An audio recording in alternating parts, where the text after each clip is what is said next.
मेरे साथ नारा लगाएं, इस्तकबाल करें। शेर शेर तशरीफ लाते हैं मुस्लिम लीग नून के कायद मोहम्मद नवाज मेरी आवाज ठीक शरीफ। कर दो।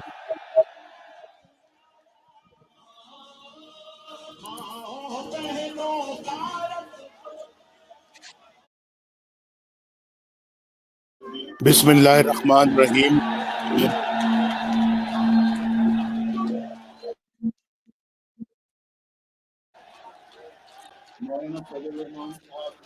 मौलाना फजल रहमान साहब जब तशरीफ लाए, उनकी खिदमत में मेरा सलाम अर्ज करें। मैं उन्हीं का इंतजार कर रहा था। तो अब मैं आपसे मुखातिब होता हूँ। जनाब बिलावर जरदारी भुट्टो साहब, जनाब महमूद खान अचकजई साहब, प्रोफेसर साजिद मीर साहब, डॉक्टर मोहम्मद मालिक साहब,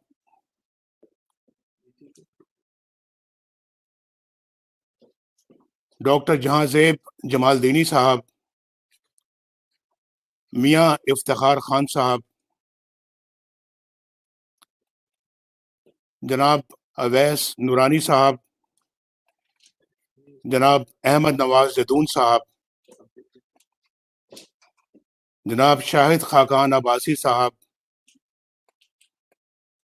मरियम नवाज शरीफ साहिबा और स्टेट सेक्रेटरी खुरम दस्तगीर साहब,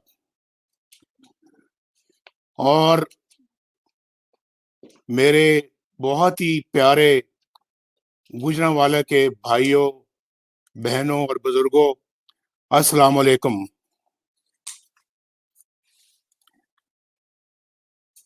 मेरी आवाज आप तक पहुंच रही है? जरा हाथ खड़ा करके बताएं। यहाँ पूरी स्क्रीन पे वो जलसा का ले मेरी छोड़ दें। आ रही है मेरी आवाज आपको?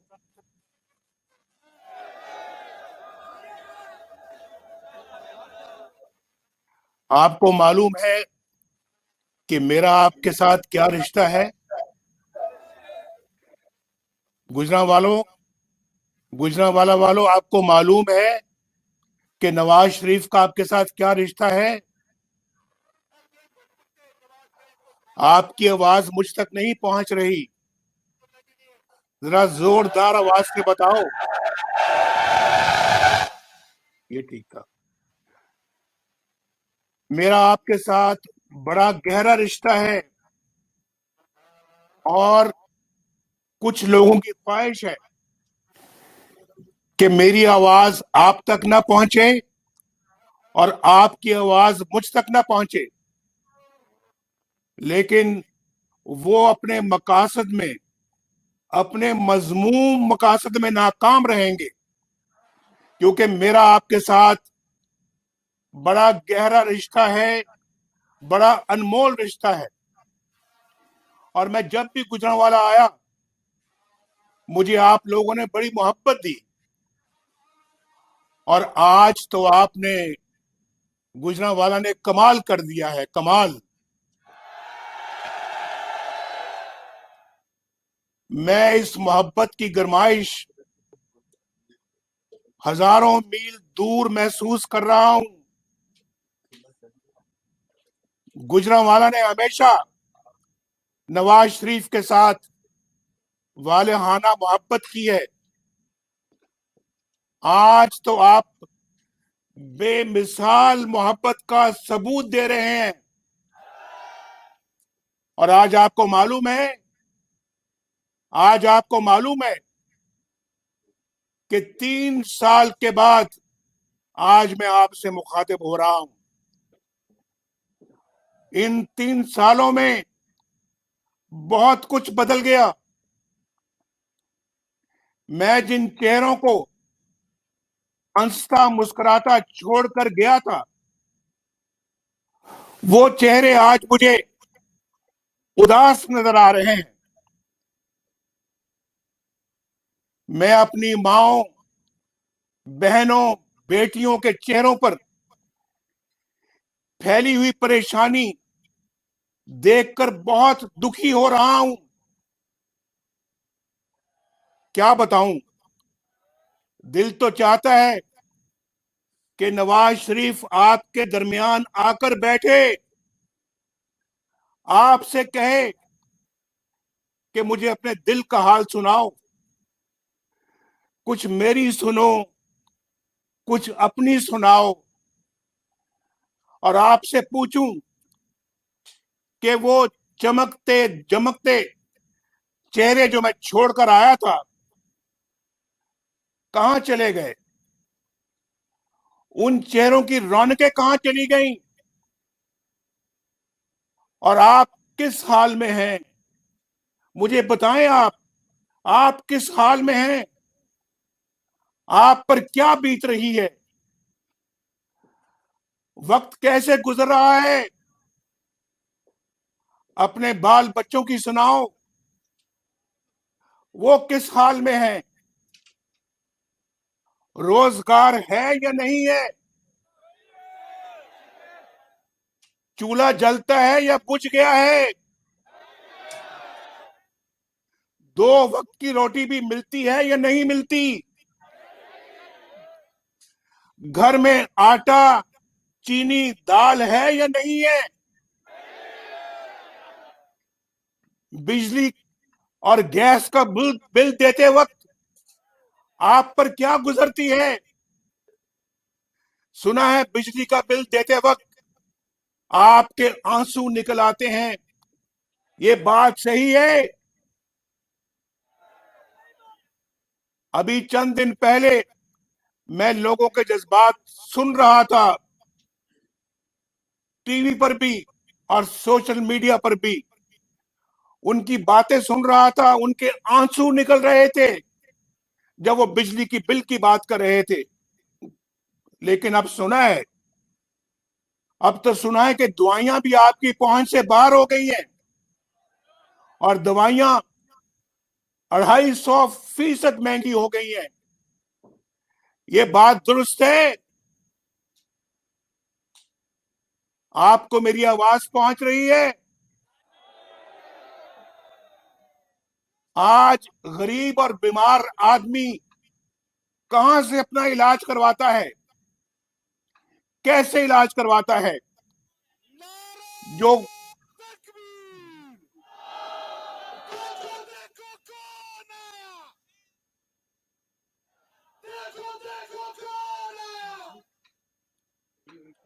मौलाना साहब ठीक है।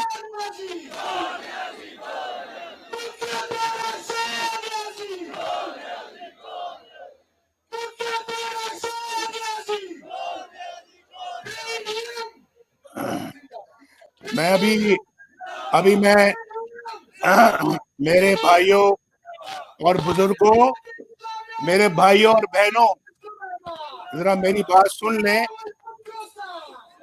मैं भी मौलाना फजल रहमान साहब को वेलकम कहता हूं, उनको खुशामदीद कहता हूं, और मौलाना साहब की खिदमत में गुजारिश करना चाहता हूं कि मैं अभी 3-4 मिनट पहले मौलाना साहब मैंने अपनी गुफ्तगू शुरू की है।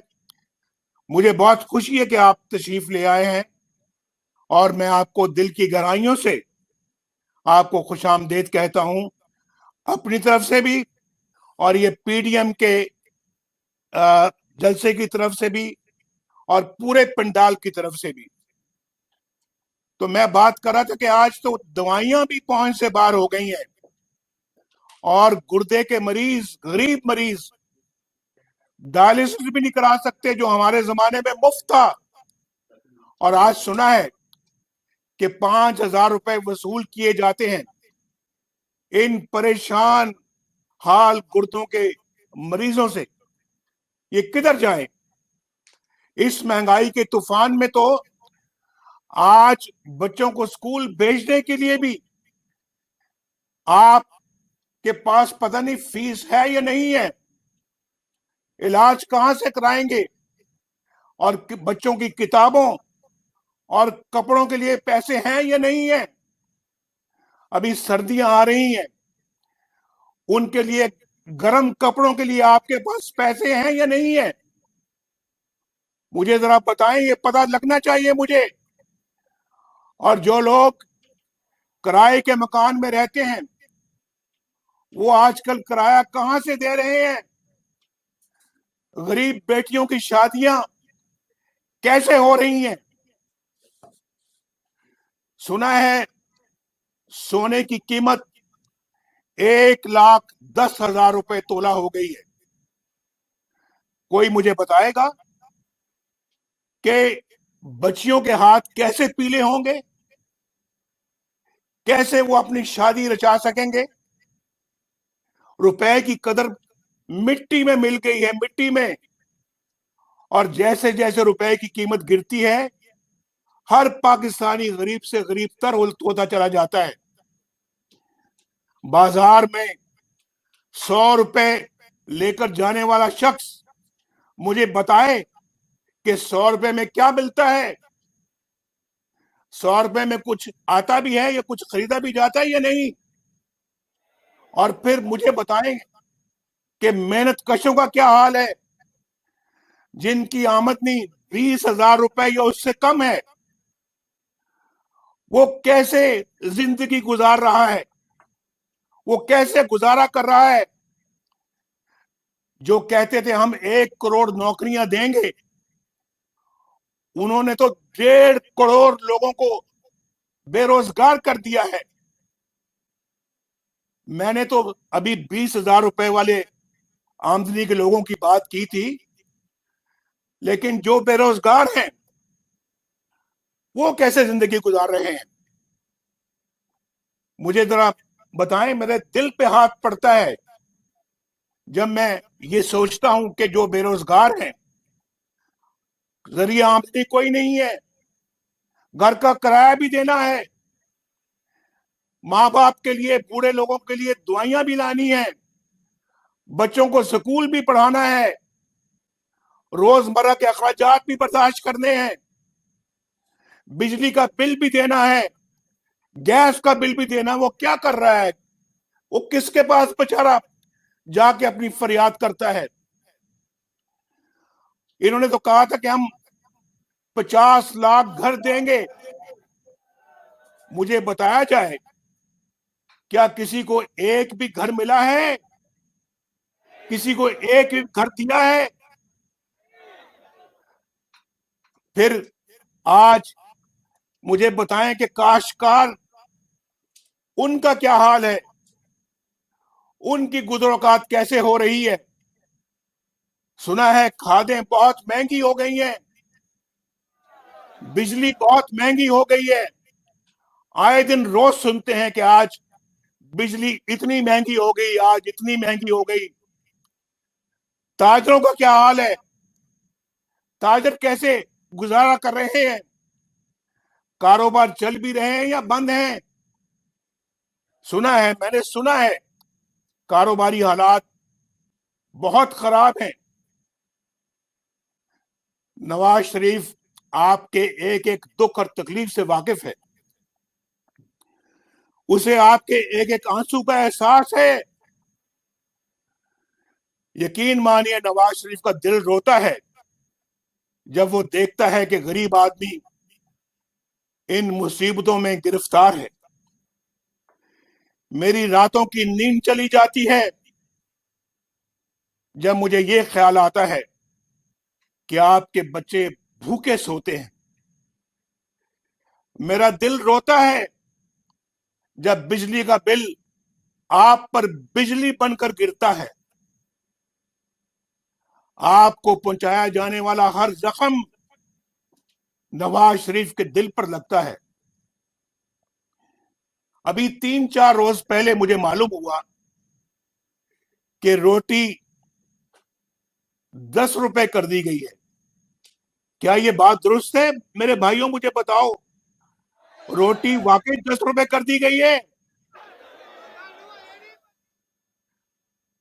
भाई 71 साल लगे, ये गौर से सुनो मेरी बात, 71 साल लगे आटे को 35 रुपए किलो तक आते आते, यानी 71 सालों में आटा जो है वो 35 रुपए किलो तक पहुंचा, और सिर्फ पिछले 2 सालों में ये 35 से 75 रुपए हो गया है।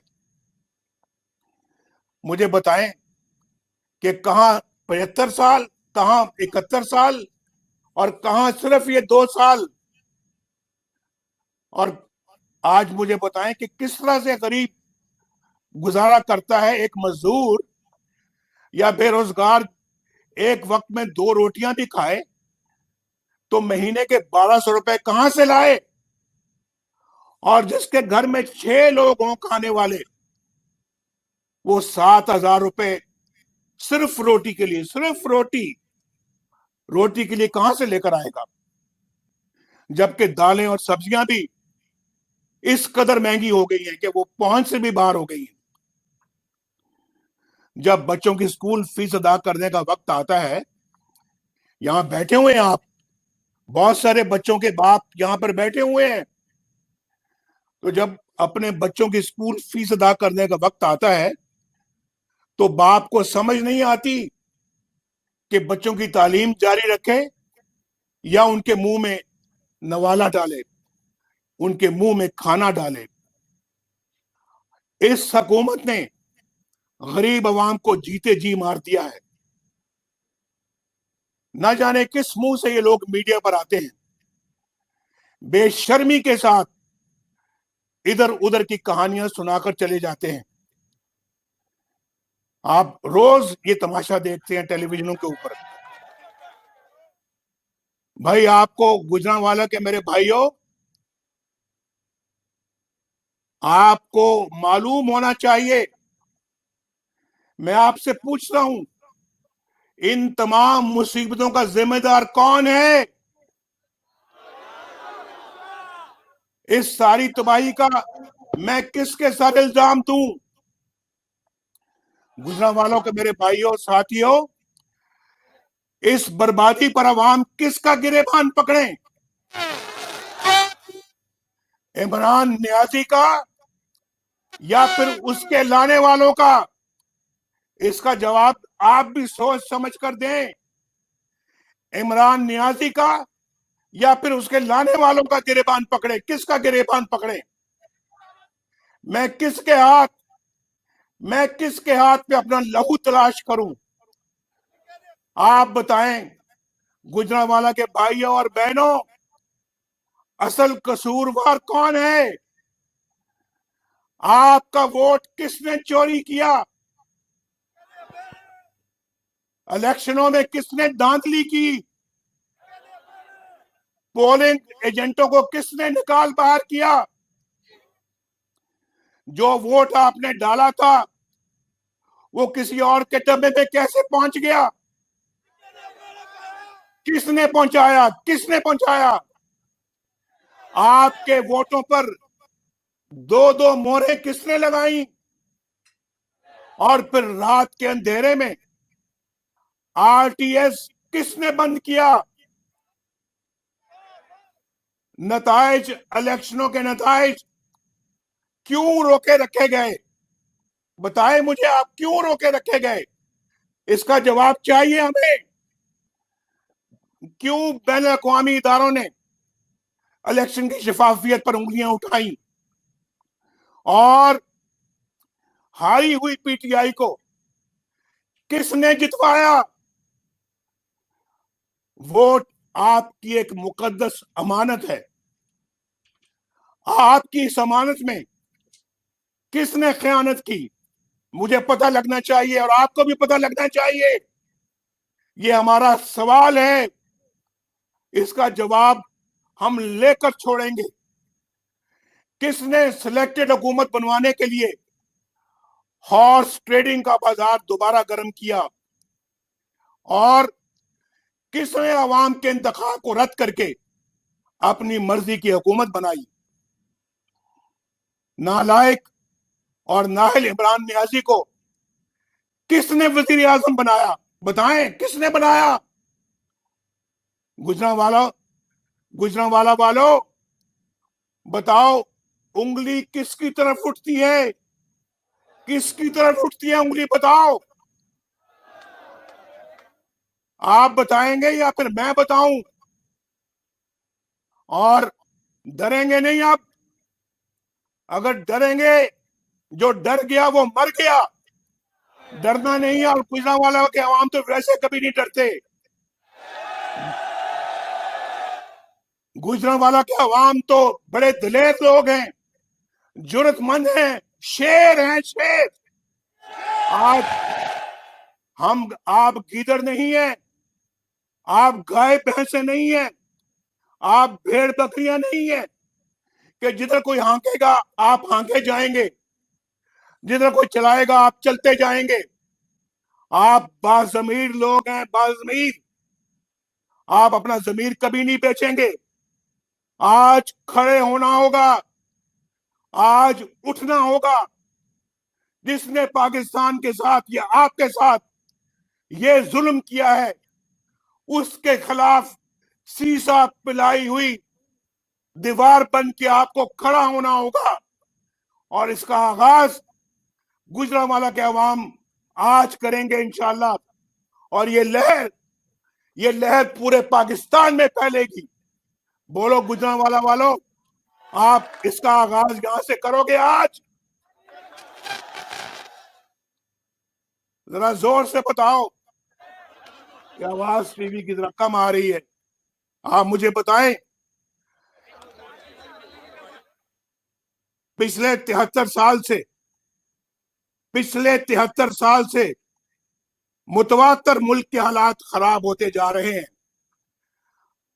हमारे दौर में हालात अच्छे हो रहे थे, लेकिन उसे भी बर्बाद करके रख दिया गया। याद करो, आज से 3 साल पहले कितना अच्छा दौर था, उसको खत्म कर दिया गया।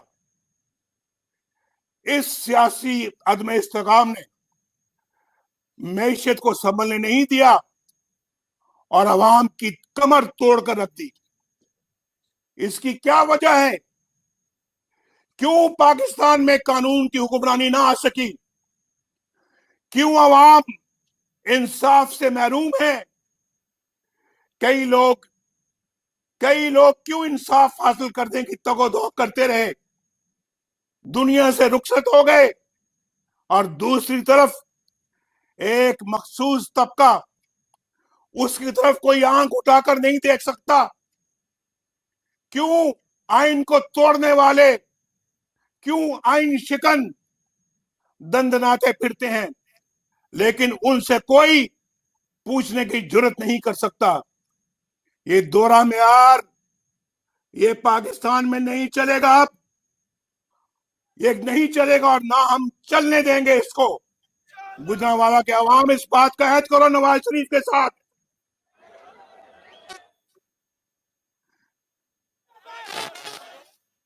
आवाज जरा जब नहीं आती ना, फिर वो बड़ा कोई मसला है इसमें। आपका जो रिस्पॉन्स है, आपका जो जज्बा है, वो मुझ तक सही तरह से आपकी आवाज नहीं पहुंच रही। मेरी आवाज आप तक पहुंच रही है या नहीं पहुंच रही? बताओ, हाथ खड़ा करके बताओ, हाथ खड़ा करके बताओ, पहुंच रही है आवाज?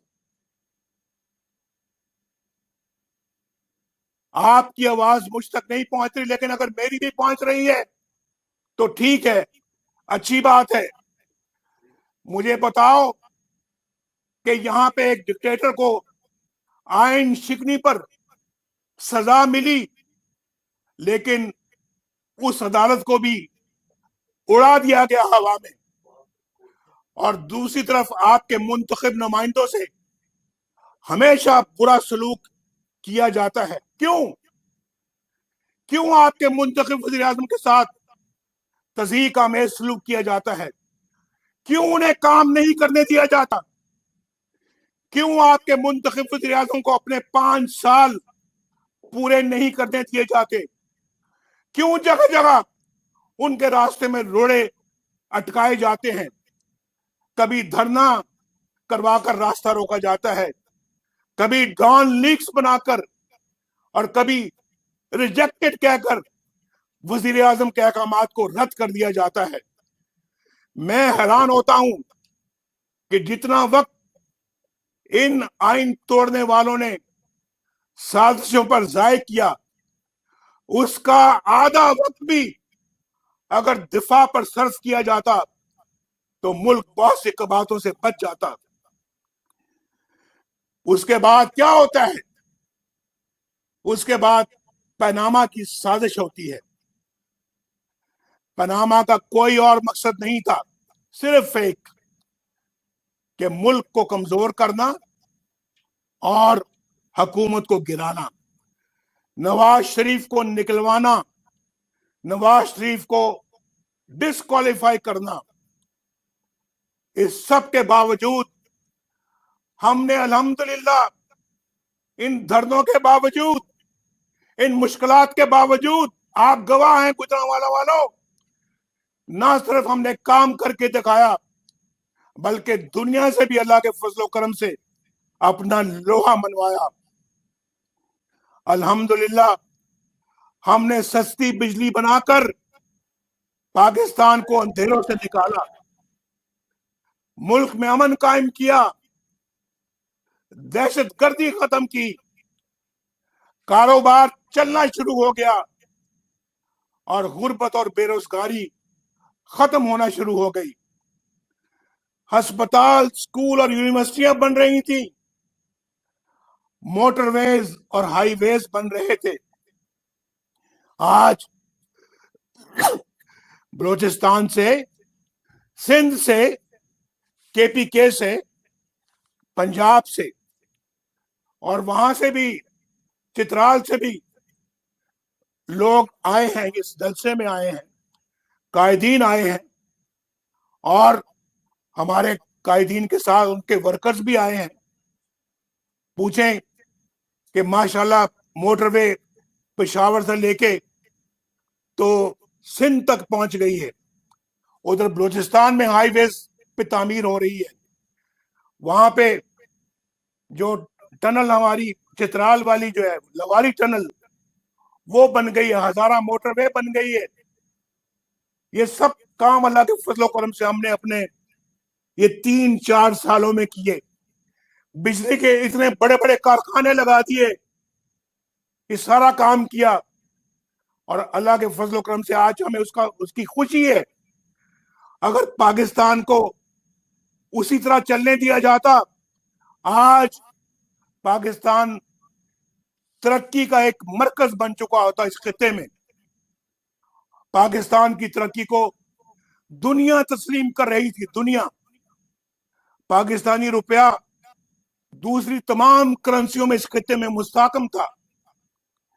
अगले 10 साल में पाकिस्तान का शुमार दुनिया की 20 बड़ी इकोनॉमीज में होने की पेशगोई की जा रही थी और खुद बैन अवी इदारे भी ये कह रहे थे।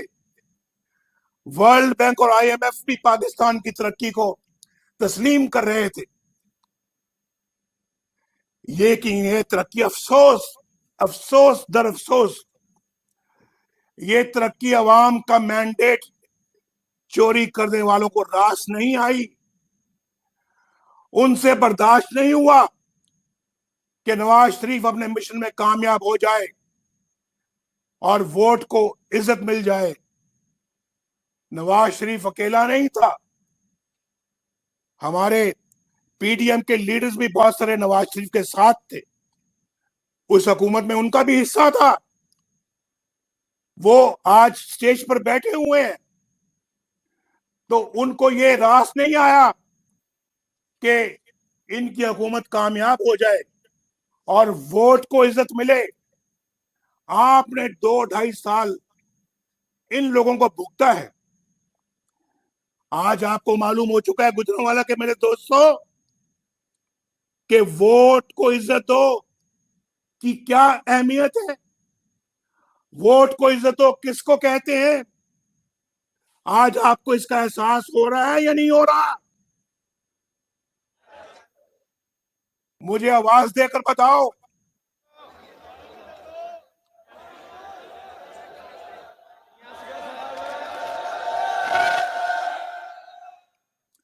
हमें हमें ये गद्दार करार देते हैं। हमें ये गद्दार करार देते हैं। ये कोई नई बात नहीं है, गुजरांवाला को परेशान ना होना, ये कोई नई बात नहीं है। पाकिस्तान के बनने से लेकर आज तक डिक्टेटरों ने सियासतदानों को इन्हीं तमगों से नवाजा है। कभी माजरे मिल्लत फातिमा जना को गद्दार करार दिया गया, कभी हुसैन शहीद सोहरवर्दी को गद्दार ठहराया गया, कभी बाचा खान और मौलवी फजल हक मुल्क दुश्मन करार पाए, कभी मरी, कभी मैंगल और कभी बजंजो गद्दार बने। और जब ये इल्जाम मशरकी पाकिस्तान में शेख मुजीबुर रहमान पर लगाया गया तो उसके नतीजे में मशरकी पाकिस्तान बांग्लादेश बन गया। और आपने देखा अपनी आंखों से कि ढाका में जनरल नियाजी ने हुकूमत ढाका में जनरल नियाजी ने दुनिया की तारीख में पहली बार खुलेआम इंतहाई जिल्लत आमेज तरीके से हथियार डाले। लेकिन गद्दार कौन है? सियासतदान। गद्दार कौन है? नवाज शरीफ। गद्दार कौन है? मोहतरमा बेनजीर भुट्टो। गद्दार कौन है? वली खान। गद्दार कौन है? अकबर बुक्टी या फिर महमूद खान अचकजई, जो हमेशा दस्तूर और आइन की बात करता है। और कौन गद्दार है? ये सब लोग जो स्टेज पर बैठे हुए हैं, सब कायदीन, सब गद्दार है, क्योंकि ये आइन और कानून की बात करते हैं। और मुहिब्बे वतन कौन है? मुहिब्बे वतन कौन है? जिन्होंने आइन को तोड़ा, जिन्होंने आइन को रोंद डाला, जिन्होंने मुल्क को दो टुकड़े कर दिया। ये सब मुहिब्बे वतन है। मेरे गुजरांवाले के भाइयों और बहनों, तारीख और हकायक बड़े तल्ख हैं, लेकिन पाकिस्तान एक अमन पसंद मुल्क है। हम अमन चाहते हैं, लेकिन खुददारी के साथ, बराबरी के साथ, इज्जत नफ्स के साथ, और मुल्क के अंदर भी इज्जत नफ्स के साथ रहना चाहते हैं। हम जमीर के खिलाफ काम करने वाले लोग नहीं हैं, बाजमीर लोग हैं, बेजमीर लोग नहीं हैं हम। और फिर मुल्क से बाहर भी, इसलिए जब भारत ने 5 एटमी धमाके किए तो हमने उसका जवाब 6 एटमी धमाकों से दिया। लेकिन जब उन्होंने अमन की बात की तो हमने हमेशा मुस्बत जवाब दिया। हमारे दौर में भारत के वजीर आजम पाकिस्तान आए, आपने अपनी आंखों से देखा। और वजीर आजम वाजपेयी मीनारे पाकिस्तान गए और वहां जाकर अपने हाथ से पाकिस्तान के बारे में इंतहाई उम्दा अल्फाज तहरीर किए।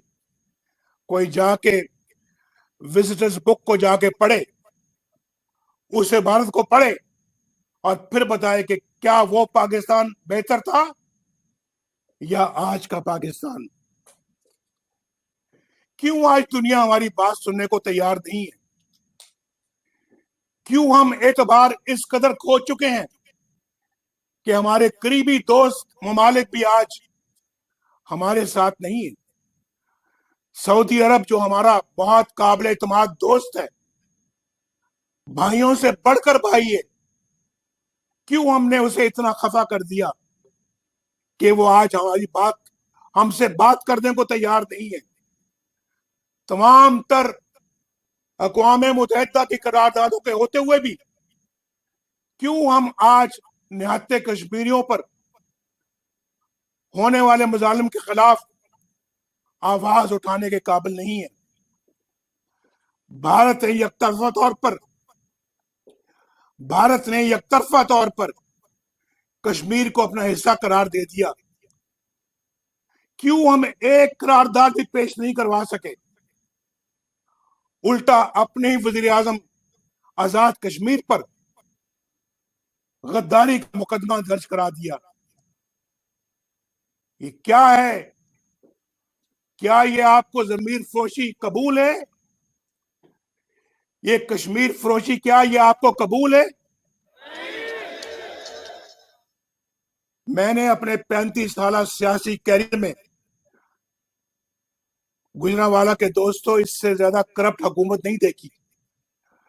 इनका तरीका वारदात ये है कि झूठ इतना बोलो कि लोग सच समझना शुरू हो जाए, दूसरों पर इल्जामात की इतनी बौछार करो कि उनके अपने क्या करतूतों से तवज्जो हट जाए, और इस आड़ में ये खुद करप्शन का बाजार गर्म किए रखें। अल्लाह ताला का बड़ा शुक्र है, गुजरांवाला के भाइयों दोस्तों, आपको इस बात पे फख्र होना चाहिए कि मुस्लिम लीग नून की हुकूमत के 5 सालों में कोई करप्शन का स्कैंडल सामने नहीं आया, जबकि इन लोगों के आए दिन करप्शन स्कैंडल सामने आ रहे हैं, और स्कैंडल भी वो जिनके जरिए अवाम के आपके अरबों खरबों रुपए लूट कर ले गए। इमरान न्याजी, कौन नहीं जानता कि इस करप्शन में तुम खुद मुलविस हो? तुम क्या समझते हो तुम कि साकिब निसार का एनआरओ लेकर तुम पाक साफ हो गए हो?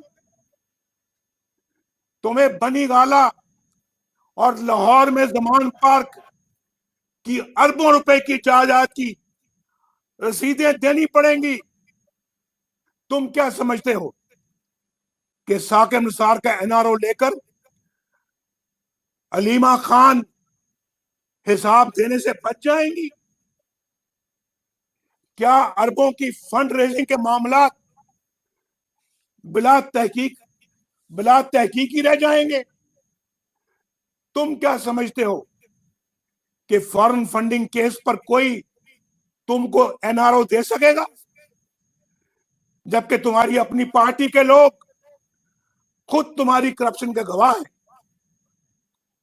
जवाब दो, तुमने वजीर आजम की कुर्सी पर बैठकर चीनी बरामद करने की इजाजत कैसे दे दी और क्यों दे दी? चीनी के जखायर तो इतने नहीं थे कि एक्सपोर्ट हो सकती है, बरामद हो सकती। उसका नतीजा क्या निकला? 52 से चीनी की कीमत जो है 52 रुपए से 110 रुपए किलो हो गई, लेकिन तुमने परवाह नहीं की ताकि तुम्हारे एटीएम अवाम के खरबों अरबों लूट सके। आपका फर्ज बनता है, पाकिस्तान के रहने वालों, गुजरांवाला के रहने वालों, आपका फर्ज बनता है कि आप इसका हिसाब लो। ये अरबों खरबों आपके हैं, आपकी जेब से ये पैसा निकला है और इमरान खान और उसके हवारियों के जेबों में गया है और उसने लोगों को भगा दिया है। ये अरबों खरबों है, इस पे खामोश बैठना जुर्म है, जुल्म है, ज्यादती है। तुमने आज तक इमरान खान कोई ऐसा इकदाम नहीं किया जिससे चीनी की कीमत में कोई कमी हो सके। हम इसको चीनी की कीमत को 50-52 रुपए छोड़ के गए थे, 2 सालों में 100 रुपए से ऊपर चली गई है। गुजरांवाला के मेरे भाइयों, आपको मेरी बातें समझ में आ रही हैं या नहीं आ रही? तुम्हें इन भारी कीमतों के नीचे दबे हुए अवाम की इमरान नियाजी कोई परवाह नहीं है, ना थी ना है। तुम्हारा वजीर अद्वियात की कीमत में बेहिसाब इजाफा करके चलता बना, अवाम के अरबों लुट गए और तुम्हें इसकी कोई परवाह नहीं। और फिर जनरल आसिम सलीम बाजवा, जो कि पाकिस्तान की हुकूमत गिराने, बलोचिस्तान की हुकूमत गिराने और सेनेट के इंतखाबात चोरी करने के जुर्म में संगीन गद्दारी यानी आर्टिकल 6 का मुजरिम भी है, उसके बेहिसाब असासे सामने आ चुके हैं, मगर कोई तफ्तीश शुरू नहीं हो सकी। इस हुकूमत के होते हुए शायद होगी भी नहीं। नैब का वतीरा तो इल्जाम और सबूत के बगैर ही उठाकर ले जाना है। ये शख्स क्यों खुलेआम दंदनाता फिर रहा है? जवाब दो इमरान नियाजी, क्यों फिर रहा है? और आज भी वो चेयरमैन सीपैक बना हुआ है। किस मुंह से ये सीपैक की सरबराही कर रहा है? और उसकी तनख्वाह 35 लाख रुपए माहाना है। गुजरांवाला के अवाम भाइयों, क्या तनख्वाह है? 35 लाख रुपए तनख्वाह है उस शख्स की, जनरल आसिम सलीम बाजवा की। क्या तनख्वाह है बताओ, क्या तनख्वाह है? इस हुकूमत ने कोई काम नहीं किया, लेकिन करप्शन का एक के बाद दूसरा स्कैंडल सामने आ रहा है। इसके बावजूद चेयरमैन नैब की डटाई देखें, तमाम तर गवाह और सबूतों के बावजूद किसी के खिलाफ कोई मुकदमा नहीं बन सका। नैब एक डिक्टेटर का बनाया हुआ काला कानून है, मुशर्रफ का बनाया हुआ काला कानून है, जिसका मकसद सियासी इख्तिलाफ राय को कुचलना है। लेकिन जावेद इकबाल और उसके साथियों ने तो तमाम हदें पार कर ली। उन्हें सुप्रीम कोर्ट और दीगर अदालतों और फिर गैर मुल्की और गैर मुल्की इदारों की जानिब से की गई तनकीद की भी कोई परवाह नहीं है। उनका इंतकामी एजेंडा खत्म होने को ही नहीं आता। शहबाज शरीफ, हमजा शहबाज शरीफ, खुर्शीद शाह, मीर शकीलुर रहमान और ऑपोजिशन के दीगर रहनुमा आज भी पाबंदे सलासल हैं।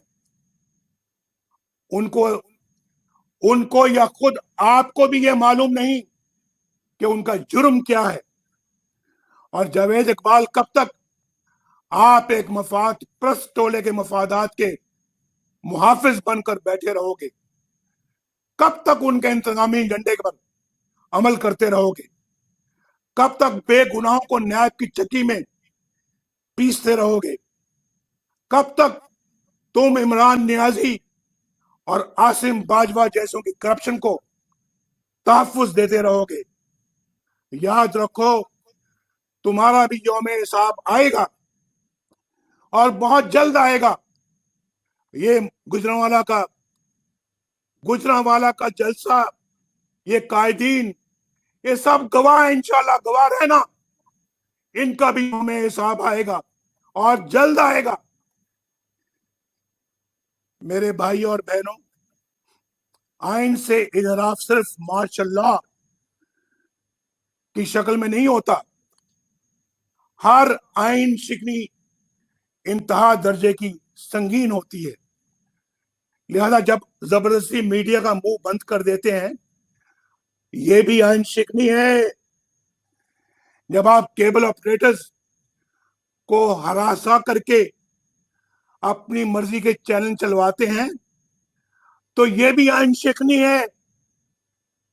जब आप जजों से जबरदस्ती मनपसंद फैसले लिखवाते हैं, तो ये भी आइन शिकनी है। आप अवाम का मैंडेट चोरी करते हैं और एक नाअहल तरीन शख्स को वज़ीर आज़म बनवा देते हैं, तो ये बदतरीन आइन शिकनी है।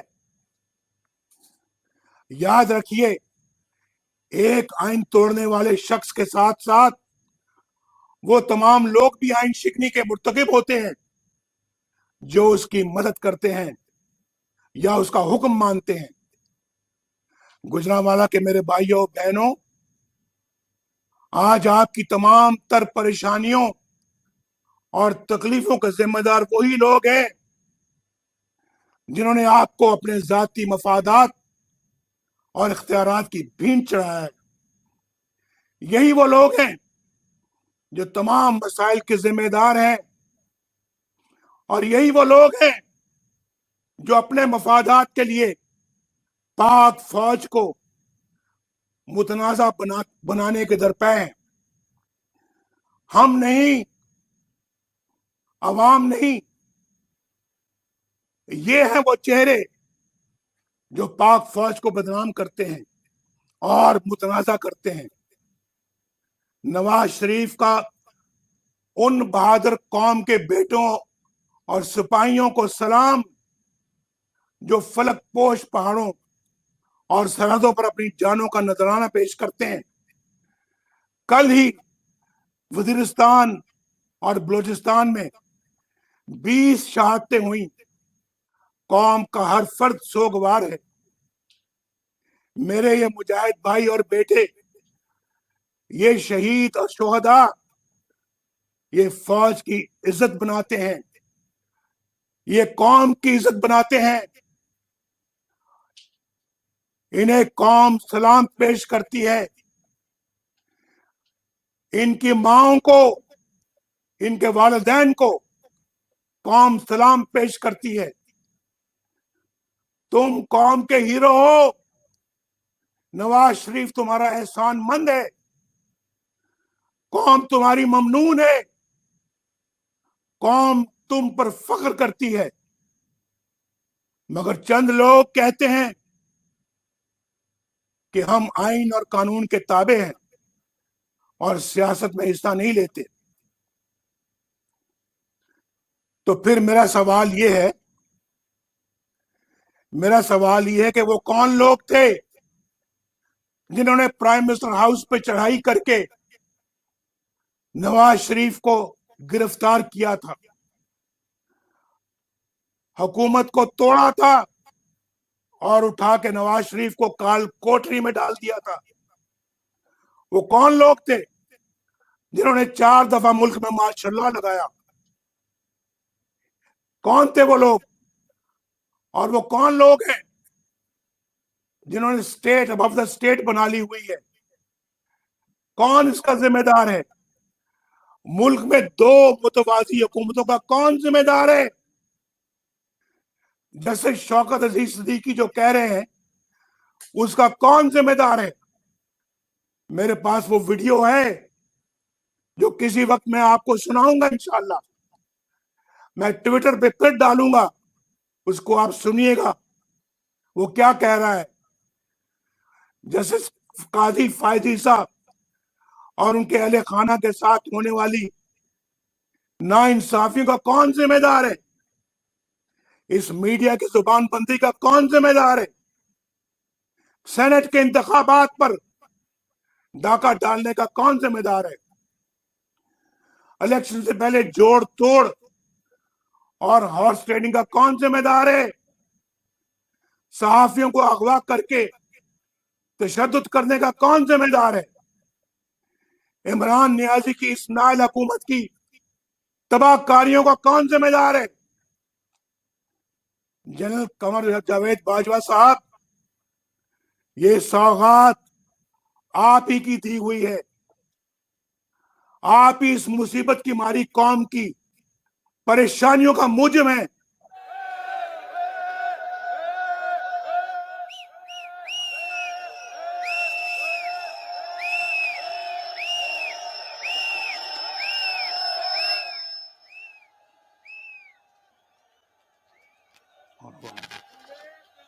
जनरल कमर जावेद बाजवा साहब, आपने हमारी अच्छी भली चलती हुकूमत को रुखसत करवाया और मुल्क और कौम को अपनी ख्वाहिशात की भींट चढ़ाया। मेंबरान पार्लियामेंट की खरीदो फरोख्त, जिससे हम अरसा दराज से जान छुड़ा चुके थे, दोबारा आपने शुरू करवाई। जजों से जोर जबरदस्ती से फैसले आपने लिखवाए इंसाफ करने के जुर्म में जस्टिस शौकत अजीज सिद्दीकी और काजी फाइज ईसा के खिलाफ तमाम इकदाम आपके इमाम पर किए गए। आपने इलेक्शनों में अवाम के इंतखाब को रद्द करके अपनी मर्जी का नाअहल टोला इस कौम पर मुसल्लत किया। नतीजे में होने वाली बर्बादी के भी आप ही जिम्मेदार हैं।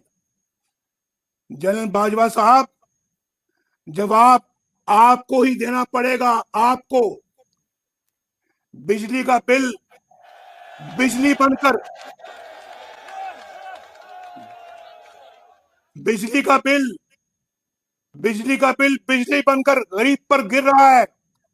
बाजवा साहब, जवाब आपको देना होगा। दवाई ना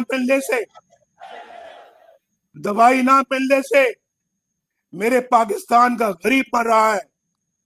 बाजवा साहब, जवाब आपको देना होगा। गरीब की रोटी 10 रुपए की हो गई है। बाजवा साहब, जवाब आपको देना होगा। इन गरीबों के बहते हुए आंसुओं के जिम्मेदार आप हैं। बाजवा साहब, आप इन गरीबों के बहते हुए आंसुओं के जिम्मेदार आप हैं। जवाब आपको देना होगा। इन हंसते मुस्कुराते चेहरों पर उदासी है, वीरानी है, परेशानी है। बाजवा साहब, जवाब आपको देना होगा। 1.5 करोड़ लोग बेरोजगार हो चुके हैं। बाजवा साहब, जवाब आपको देना होगा। आटा और चीनी चोर अवाम के सैकड़ों अरब रुपए लूट कर चलते बने और हुकूमत ने कीमत काबू में लाने के लिए कुछ नहीं किया। बाजवा साहब, हिसाब आपको देना होगा। आपको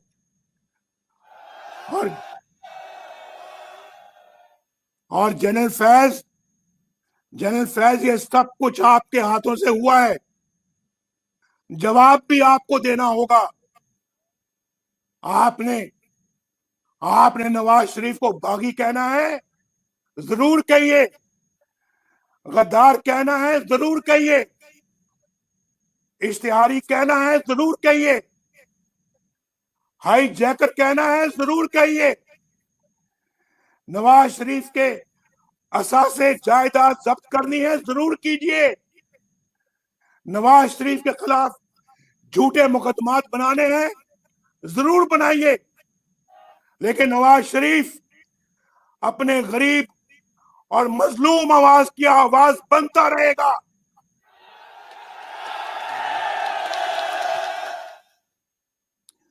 नवाज शरीफ आपके वोट को इज्जत दिलाकर रहेगा इंशाअल्लाह।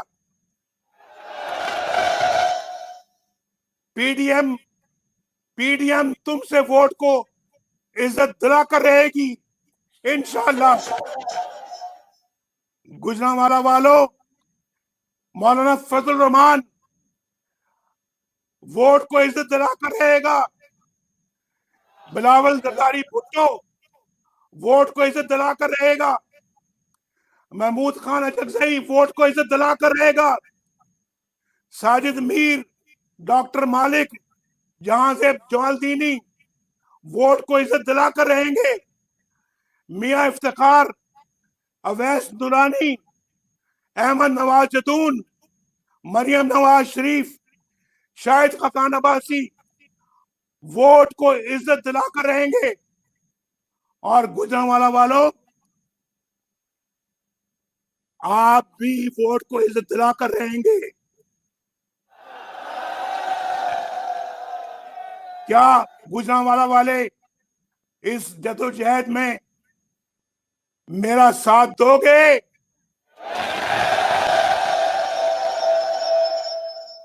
पीडीएम का साथ दोगे? क्या हमारा साथ देगा। ये वादा है आपका, गुजरांवाला वालों को वादा है आपका। नवाज शरीफ के साथ वादा कर रहे हो, दोनों हाथ खड़ा करके वादा करो, क्या साथ दोगे?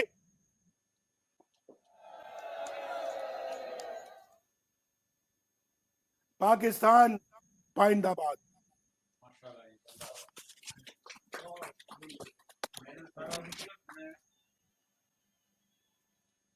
शेर